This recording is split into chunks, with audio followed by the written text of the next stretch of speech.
Hi, my name is Chris, and I'm a health and lifestyle coach. I work with women who have autoimmune disease, helping to reduce symptoms, to helping you to feel aligned in your body again, and to start to feel good again. And I wondered if you've ever felt like your health condition, the path to help, was way too complicated, much more complicated than it needs to be. Things can be pretty overwhelming with all of the symptoms, with the information that's out there, with the doctor's appointments, and that kind of thing. And and what most of us really long for is a simplified system for getting from point A to point B, a bridge to get us from where we are in our health and how we feel to where we envision ourselves, where we know we can be, maybe even to a place in our health that we maybe even never dreamt that we could arrive at. And that's what I want to tell you about as I explain to you today the four pillars that undergird this bridge to health that I talk about a lot. Because the bridge to health is, if you can imagine, it's a way to travel across the kind of like the the stormy waters of the bridge, of the river that goes underneath us, of all of the health issues and so forth, and and the bridge is a safe and a directed way to get across. And undergirding the bridge are these pillars. And to make this less complicated, it's nice to be able to envision four very strong pillars that hold up, make this bridge secure for us. The four pillars are toxins, nutrition, movement, and stress management, or taming the stress monster, as I like to call it. The first one, toxins, refers to the idea that in our world, especially today, there are there's so many things that go into our bodies that are not healthy for us. It may have to do with the foods that we are eating, but it's more than that. Toxins can be in our water. They could be something that we're breathing in. The air, where I live, we've been having air quality issues. Okay, so you just step outside and you're breathing in some toxins. Uh, it could be toxins in your home that you don't even know are there, right? Molds and maybe air fresheners that you're not even aware are adding to that toxin load. Okay, so there are many sources of toxins. Could be the skincare products that we're using, or the shampoos, that kind of thing. So one of the things that I like to do with my clients is to do kind of an audit of all of the possible toxins that could be impacting our bodies. It's not possible to avoid everything that is a toxin, but it is possible to reduce that toxic load on our bodies, to give our bodies a break so that we can start to heal. The second pillar has to do with nutrition. And as we're all aware, there are many foods that we eat, many things that we drink that contain everything from, preservatives to pesticides to colorings, and modified kinds of sugar and sweeteners and so forth that are just not healthy for us. And again, this is about, having an overload of those things in our bodies and not enough of the kinds of foods that our bodies can process into the proper nutrients. So many people today are even, they may have, maybe getting plenty of calories, but they're still malnourished. Okay, because they're not getting enough nutrition with all of the calories that they're consuming. It's not always about eating less, it's about eating the right kinds of foods.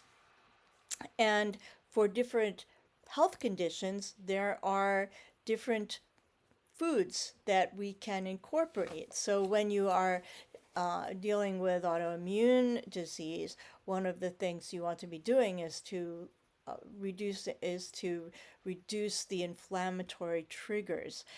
So toxins are one inflammatory trigger.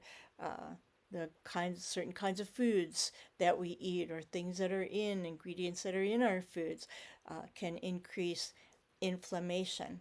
So when we're creating, in my protocol, an ideal menu that we love, the idea of eating well becomes a freeing sort of exercise rather than something that is limiting.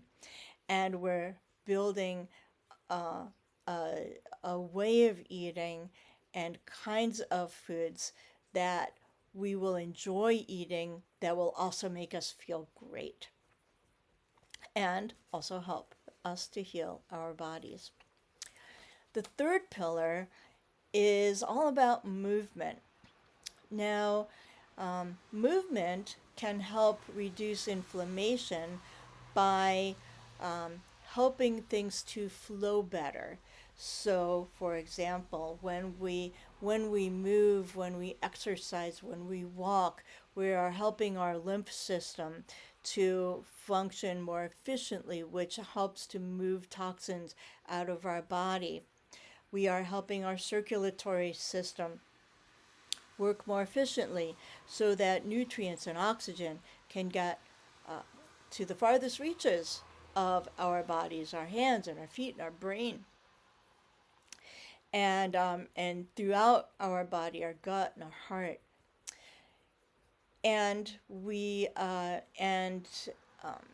and also, movement helps to keep our bones and our muscles strong, and it helps our digestive system to also work better.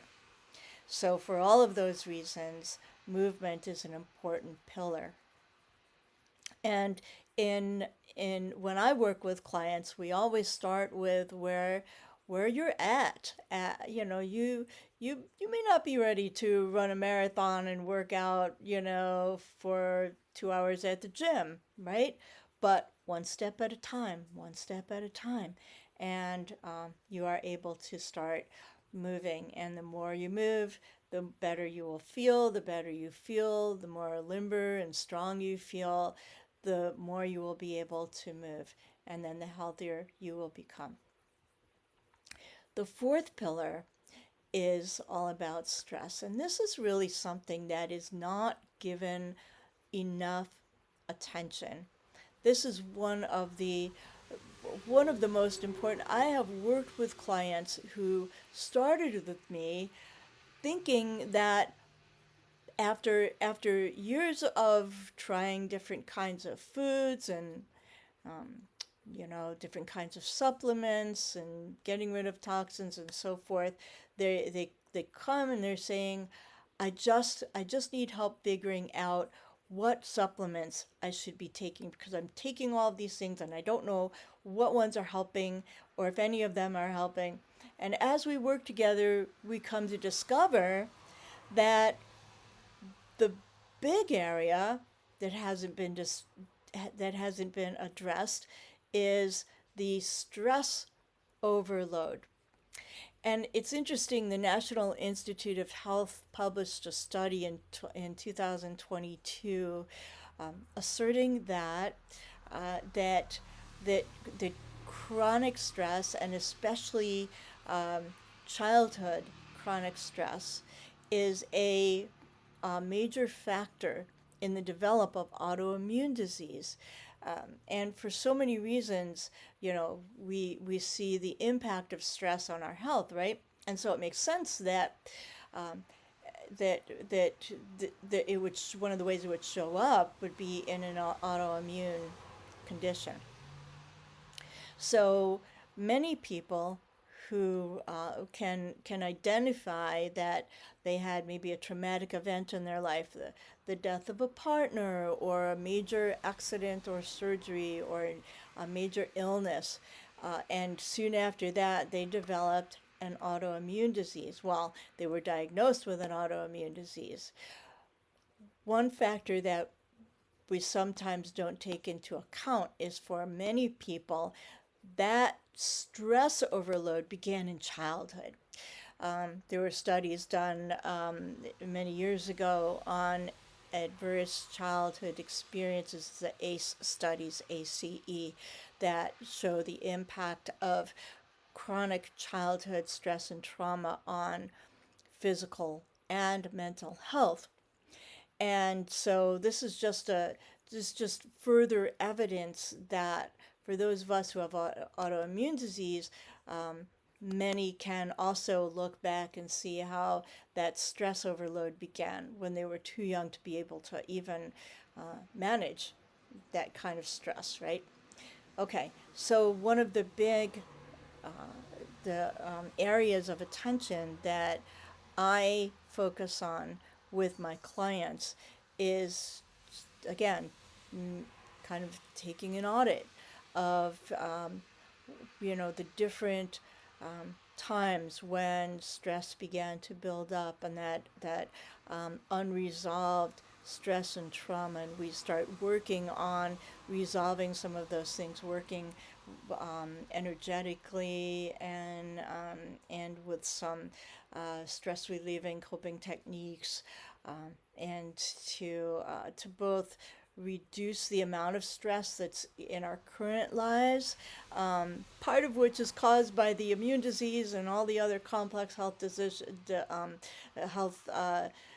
conditions that we're managing, right? So we're helping to reduce stress by creating a bridge of health that kind of simplifies the process to healing, makes it a little bit more clear, and helping to advocate with doctor's appointments and medications and things like that. All of that relieves a lot of stress, and looking at at our life and seeing what kind of where we can reduce the stress level, maybe simplify things a little bit, and then where we can add the stress reliever, stress management techniques to reduce the impact of stress on our bodies.